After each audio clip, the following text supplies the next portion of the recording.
Hello guys, the theme Chronicle is here and we are going to be talking about the best free-to-play decks for the event. That being decks that are free-to-play friendly and aren't just the learner decks, because let's be honest, they're pretty bad. So that's basically what we're going to be talking about. Hello guys and welcome back to another cold episode. On today's episode, the goal is to basically show you some decks that are utilizing more or less just generic cards and free-to-play friendly stuff, so commons and rares, and show you what they do. We're going to be talking about Megalith and Sushi Ship. Those two are pretty free-to-play friendly and pretty good, and will definitely be, well, at least Megalith will be better than the loner decks, and Sushi Ship will at least be good for going second and breaking boards. So one or the other, it's kind of up to you. Do you have more cards for going first? Maybe play Megalith. If you have more cards for going second, maybe play Sushi Ship. So there you go. There are the two options. But we're going to start off with Megalith, and I'm going to go over the explanation for the card rarities and stuff like that. So if you see a whole bunch of like SRs and URs, don't panic. I'll tell you whether or not these are needed, or if they're generic, or what have you. Obviously, starting off with Maxi, Ash Blossom, and Called By, all of these are just generically good, and you probably already have them. If you don't, then don't worry about it. These are not necessary to the combo and can be supplemented with other such cards, like other hand traps, other going second options like Triple Tactics Talents or what have you, which are also URs. But you can also play the Chalice Slime and the Incantations, which are all of these guys. So if you want to, you can play these guys instead of the hand traps, but up to you. Starting off with the Gale Dogra, this card, again, is technically an SR, but you can get it from the Legacy pack, so don't be too worried. He's the best normal summon in the deck, as long as you have Herald of Arclight. If you don't worry about that. Just play more Manjus and Senjus. You can also play Senju, which kind of does a similar thing. Hello? What the heck? Anyway, so yeah, you can also play Manju or Senju.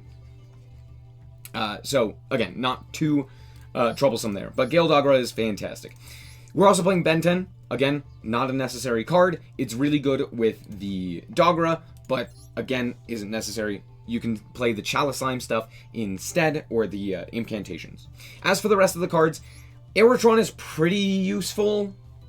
You at least want one of him, but you don't need to play all three. And then the Pot of Extrav and the Pot of Prosperity are also generics, but you don't necessarily need them. As for the rest of them, 3 apiece of the full Ophiel, Haggith, Phaleg, and Bethor, and that's pretty self-explanatory. You're basically just maxing out on the good Megaliths, and not Auk, because it's pretty bad. Then we have 3 apiece of the Unformed, which is the spell that you can search off of Haggith, and then we have 1 Portal and 1 Emergence, and that's it for the deck. I'm going to quickly explain what these cards do. They ritual summon utilizing monsters, so there's no real ritual spell. This one is technically a ritual spell, but Phaleg, Bethor, and Aerotron are all ritual spells in the same sense that a ritual spell would be, but they're also monsters, so you can utilize them as tribute material or as a summon as well. Ophiel searches a monster, non-once per turn, if it is ritual summoned, and then Haggith searches a spell trap if it is ritual summoned. However, they both have a once per turn. While on the field, they can special summon, or they can ritual summon another ritual monster, utilizing themselves. So Ophiel can search Haggith, and then Haggith can be special summoned off of the Ophiel's second effect. Then we have Full, which is the best card for the deck. If it's ritual summoned, you can target a ritual monster in the grave, add it back to the hand, and then modulate the level to that card's level, and then during the main phase, at any time, you can activate the effect to ritual summon a ritual monster from hand or deck. So this allows you to ritual summon Bethor on the opponent's turn. Now Bethor, what it does is, you can discard it to ritual summon, obviously, but if it's summoned, you can target cards your opponent controls up to the number of ritual monsters with different names in your grave and destroy them, which is pretty nice. It can be up to like a pop 6, which is pretty incredible. As for the rest of the cards, we have Phaleg, which is a attack boost. It gets very large, and Aerotron, which protects from targeting. But it also has a quick effect to ritual summon. So unlike Bethor or Phaleg, it can ritual summon at a quick effect speed, which is why I suggest at least playing 1. As for the extra deck, the only thing that really matters is Herald of Arclight. All of the rest of the stuff can basically be generic. However, Cross Sheep is pretty nice as well, so consider playing that. But Herald of Arclight is in here because of Gale Dogra. Gale Dogra, what it does is pay 3,000, non-once per turn, to send a card from your extra deck to the grave. Basically, this is just Manju, but better because you can search twice. That's all that it does. It costs 6,000 life points. You send 2 Herald of Arclight to the graveyard. Yes, you can get away with just 2. You send them to the graveyard, and then you get 2 searches. Normally, what you're searching is Ben 10 and either a ritual spell or the monster that you want to ritual summon. Pretty simple, right? As for the rest of the deck, again, all of these are just generic cards. These can be anything. So there you go. Let's hop into the duel and show you how this deck performs. Alright, so here we are going first, and we drew Gale Dogra. So this goes to show you how good this individual card is. So we're going to start off by paying 3,000 to send Herald. Herald is going to search Ben 10. Since we already have Phaleg and a monster to summon, this seems like the best option. We're going to send again and grab up Aeratron, just another way to ritual summon. We're going to start off with the Phaleg, and we are going to summon out the full. My opponent is going to reveal that they are on the maxi, and I'm like, that's totally fine. We're just going to special summon the ones here anyway. This is also why I grabbed the Aeratron, because I was suspecting a maxi. Anyway, out comes full, and we are going to tribute the Ben 10. Ben 10 effect is going to activate, full effect is going to target the Ben 10, so we're going to search out a Ben 10, and then also add it back to hand, so that we can utilize it with the Aeratron. Realistically, though, I probably should have grabbed, like, Phaleg. I think Phaleg might have been a little bit better, but it's not that big of a deal. We're also going to set the Emergence, which, what it does, I didn't talk about this earlier, but you can target a Megalith in the grave, special summon it in defense, and then if it leaves the field, place it onto the bottom of the deck. It's pretty nice, but notably, because of the way that it's worded, you have to have properly ritual summoned the monster first. So for example, the Phaleg, I can't actually special summon because it wasn't properly summoned. Meaning, Emergence still has to target something that has already been properly summoned. Just keep that in mind. So it could target the full since it was properly summoned. Anyway, my opponent is going to activate Chicken Game and then draw a card. They're going to draw into Hero Lives. I'm going to activate my own maxi because, hey, 1 for 1. Anyway, out comes a Hero Lives. They're going to reveal Prisma. I draw into another maxi, which is very funny. And they're going to, of course, reveal the Gate Guardian, sending Songa. They're going to normal summon another Prisma, and I'm like, okay, this seems like a good opportunity to fire my full. And, of course, they have another, maxi. Anyway, so we're going to tribute the Ben 10 and the Gale Dogra in order to go into Bethor. Now we have 2 ritual monsters in our grave, so of course I'm going to pop 2 cards. We're going to pop both of the Prismas, as well as grab Ben 10 here. I decided to chain block this kind of weird. I don't know what I was worried about with the Bethor, but I decided to chain link it as chain link 1. I should have done it the other way, so a bit of a goof on my part. But it's not really that big of a deal, because if we still have full on the field, we should be fine. Anyway, my opponent goes for the Wall Shadow here, grabbing up the Labyrinth Wall Shadow, which is the field spell, and the field spell is going to activate in order to activate a Kazajin, or put it in the Spell and Trap card zone. Now with Suijin, Kazajin, and Songa, they're going to make the Gate Guardian combined, and I draw into a full, which is really good for me. So we're just going to let it go to the end phase, and of course I still have Emergence, so I could bring back the full if I need to. We draw into Manju, which is pretty nice for me, but yeah, we're going to just draw into the Ophiel, or add the Ophiel so that we can summon it. We're going to tribute the Ben 10 with the Aeratron to go into the Ophiel. Ophiel here is going to get a search, and we're just going to search up a monster, and Ben 10 is going to search up another light fairy, that being the Manju. We're only playing 2 apiece of the Ben 10 and the Manju. You could play 3 Ben 10, you could play more Manjus, it's up to you. You can also play other light fairies, there's a lot of them, and you can basically search all of them with Ben 10, so look at what options are available to you. Anyway, we go for the Haggith here and activate the Haggith effect to search up the Unformed. Now we can activate Haggith in order to ritual summon out the full from our hand. We're going to ritual summon the full, activate its effect as well, grabbing up the Ben 10. Now, notably, I'm not actually going to interact with the Gate Guardian too much because I can't really interact with it favorably. Bethor does, in fact, target, and that's my only real removal, so instead of doing that, I'm just going to try and make my Avermax. This is why Avermax is so important, and why everyone is playing it. It's very strong, and I'll show you how. We're going to go for the Ophiel here, activate another Ophiel to search Phaleg.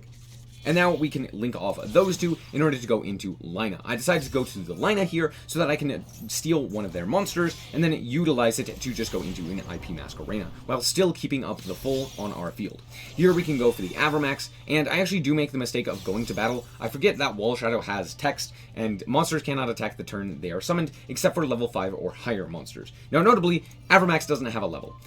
And this also has another bit of text where at the start of the battle phase, if your opponent has a 1600 or less attack point monster, destroy it. So there's that. Whoops. Away goes my full. Kind of annoying. Anyway, they grab another Wall Shadow, which is kind of annoying, and I'm gonna fire my Maxi now because they're likely to summon something, because Wall Shadow is going to activate again to grab them another one of their banished monsters and put it in the spell trap to go for the other Gate Guardian. They're going to search out another trap, and I'm like, that's totally fine. They're going to activate its effect to target a card on the field, which they target my Unformed, and I'm like, cool, we're just going to Ritual Summon, utilizing it. So yeah, Unformed is just a quick play ritual, basically. It's very, very strong. We're going to Tribute in order to go for the full here, and we're going to activate the effect of the full, still in the main phase, utilizing it to grab up the Eritron. So they're going to attempt to leave main phase, and I'm going to go for the full here in order to make the Phaleg from a Phaleg. So yeah, we have another Phaleg, which boosts all monsters you control by 300 attack and defense for each ritual monster in your grave. Not of different names, just each one. And we have quite a few, so we're pretty big. My opponent is going to go to the battle phase and attempt to destroy my monster. Now, notably, this guy was made with IP Masquerena, so he's not going to be destroyed. So, oops. Good game. Avramax is pretty cool. Now, notably, Avramax also can't be targeted, so there you go. Definitely worth considering making that card. Alright, and the second deck that we are playing is Sushi Ship. And Sushi Ship has a lot of pretty decent cards at lower rarities. Now, again, this does rely on you actually having going second cards, so things like Lightning Storm, Harpy's Feather Duster, Raigeki, etc., just to help you basically break boards. It doesn't really break boards by itself, so do keep that in mind. As well as, you basically need at least 2 of each of the SR Xyz, as well as 3 of the Shari Red. So this one's a little bit more expensive in terms of the needed cards, but it kind of is up to you whether or not you have the going second options or not. So, or if you just want to play funny sushi-based deck. Anyway, let's go through the card by card and the analysis. Starting off with Maxi and Ash Blossom and Called By, pretty standard. We're also playing the triple Lightning Storm because it's very strong in this deck. Being able to board wipe is very important so that you can clear and just attack for lethal. We also have a triple Tactics Talents so that we can potentially steal or interact if our opponent decides to do something with a monster. So pretty nice there. And then I'm also playing the 1 triple Tactics Thrust just for additional ways to get to Raigeki or Harpy's Feather Duster or what have you. Alright, as for the rest of the cards, we are playing, we're also playing 1 Infip, there you go. Then we are playing a bunch of sushi cards, that being the 3 Gunkin Sushi Ship Shari, which is probably the best card in the deck, even though it is a normal monster. Because what it does, or what it allows you to do, is basically make a whole bunch of Xyz by utilizing all of these other monsters to basically put on top of it. We also have Shari Red, which is more or less Shari in every way, shape, and form, except it's not a normal monster. So there's that. But it basically does the exact same thing, except it also has the ability to special summon itself, as well as a few other cards.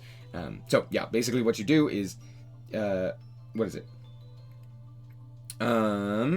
You can reveal one other Shari in your hand and then special summon this card, and then apply the effect. You can special summon a Gunkin monster from your deck, but negate its effects and then immediately Xyz. So it's pretty nice. If you have a Shari and a Shari Red, you can go Shari Red, reveal the Shari, and then Xyz utilizing any of the monsters that you choose. And all of the Xyz get additional effects based on the monsters that are utilized for its Xyz summon. So yeah, there you go. Then Ikura, Shiraru, and Uni all have effects to like special summon another guy or special summon themselves if a Shari is on the field or something like that. So that's basically all that they do. They all kind of have another effect as well.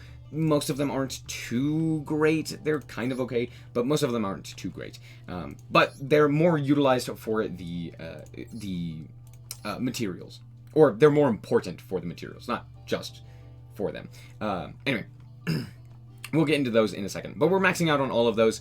Pretty much makes sense. We're also playing 3 Painful Decision, and the reason for this is it's a really good card. You can send Shari to the graveyard to then add Shari Red to your hand, which is pretty nice. So there's that. And that's basically all that does. We're also playing 2 Seaside Supper Spot, which is a hard name to say, as well as 2 Catch of the Day. Now, Catch of the Day isn't entirely necessary, but it is very funny watching your opponent try and figure out how this card works. So let me read it to you. Once per turn, reveal a Gunkan Sushi Ship Shari in your hand. Place a counter on this card, and if you do, reveal a Gunkan Exe monster from your extra deck, and your opponent declares a Gunkan monster's card name, except Shari, that is mentioned on any Gunkan Exe monster, just any of them.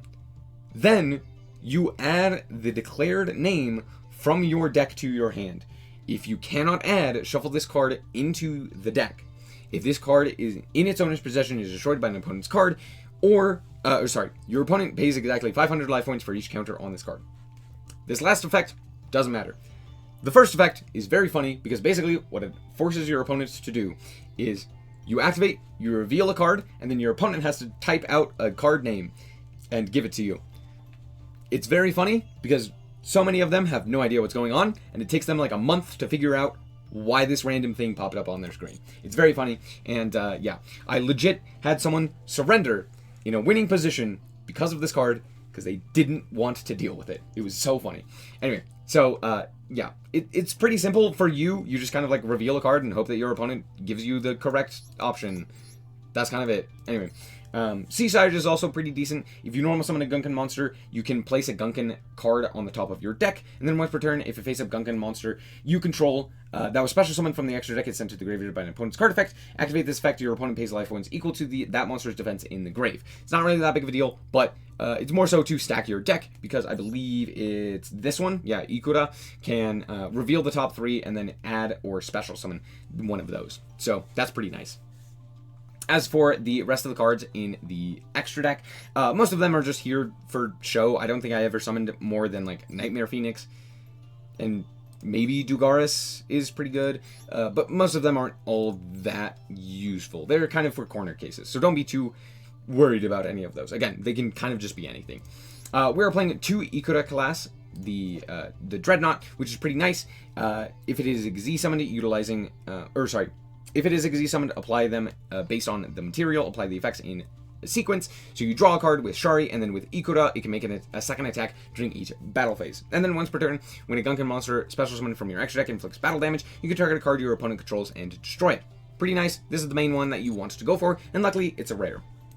And next up, we have the Carrier, which has the same effect, draw a card, except this one adds with Shiaru a Gunkan spell trap. Then, while a face-up card in the field zone, while a face-up card in a field zone, Gunkan monsters you control special summon from the extra deck cannot be destroyed by an opponent's card effect and gain attack equal to their original defense. So it just is like a small attack boost, while also allowing you to be protected from opponent's card effects, which is pretty nice. And then we have the Uni class, which is the rank 5, which is made using Uni and the level modulation that it has. And then Uni has the ability, Super Dreadnought, has the same draw 1 with Shari, and then Uni gives it the ability to attack directly, and then once per turn during your main phase or your opponent's battle phase, quick effect, you can target face-up cards your opponent controls up to the number of Gunkan monsters you control, special summon from the extra deck, and negate their effects. So it's decent, but yeah, none of them are insane. It's mostly board wipe, attack directly for a lot of damage, and then win from there. So that's it for the deck. Let's hop into the replay and show you how this deck performed. Alright, so here we are going second as we want to, and we drew a pretty decent hand. Ash triple tactics is pretty good. My opponent's going to go for a Moray of Greed, and I'm like, that's totally fine, you could draw 3, it's not really that big of a deal. They go and normal summon Beatuneful Princess, to the which I will promptly Ash Blossom and just like end their turn, which does happen, I believe. I believe they set a card and pass. Cool. So we did draw a pretty decent hand, but I'm still not entirely certain how this deck is supposed to function. But we're going to go for Catch of the Day, to the which my opponent will activate Max C. And I'm like, okay, that's fine. Anyway, so I'm going to activate the effect of Catch of the Day, revealing the Shari Red, and then I have 2 choices for me at the moment. Now, notably, I can triple tactics talents here to look at my opponent's hand and decide whether or not to take the Max C challenge, or just pass and see if they have anything. So yeah, obviously I'm going to make that decision. Though my opponent does give me the Shiaru, However, it took like a solid minute and a half.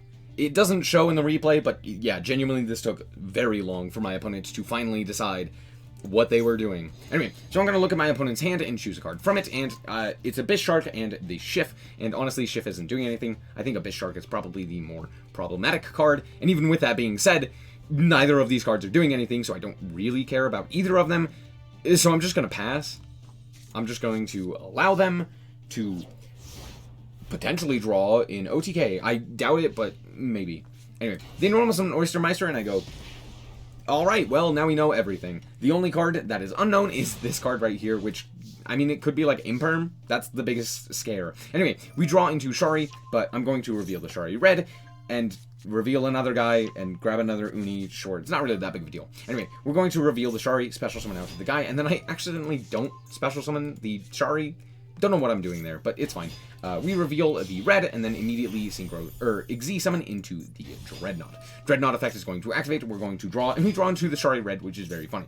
Now we normal summon Shari to special summon out the Shiaru, which is an activated effect, and then Ikura, which is also a non-activated effect, which is very interesting. We're gonna go Uni in order to modulate the level, and then add a Shari to our hand, and then we are going to activate the Ikura in order to reveal the top 3 and potentially add a Gunkin card to our hand. Here we go for the Dreadnought effect, and I believe, yeah, we don't have Shari, but we have the other ones, which is fine. We're going to go for Shiaru in order to special summon out the Shari, and then stack our deck, which is with a red and a Shari. Anyway, I accidentally make a big mistake by putting this into the extra monster zone. Don't know why I do that. It's not really that big of a deal. But we're going to add it to our hand, the field spell, and then it just... I'm really worried about that back row, because it hasn't been activatable this entire time, and seeing what my opponent's on, I'm a little bit worried that that could possibly be Mirror Force.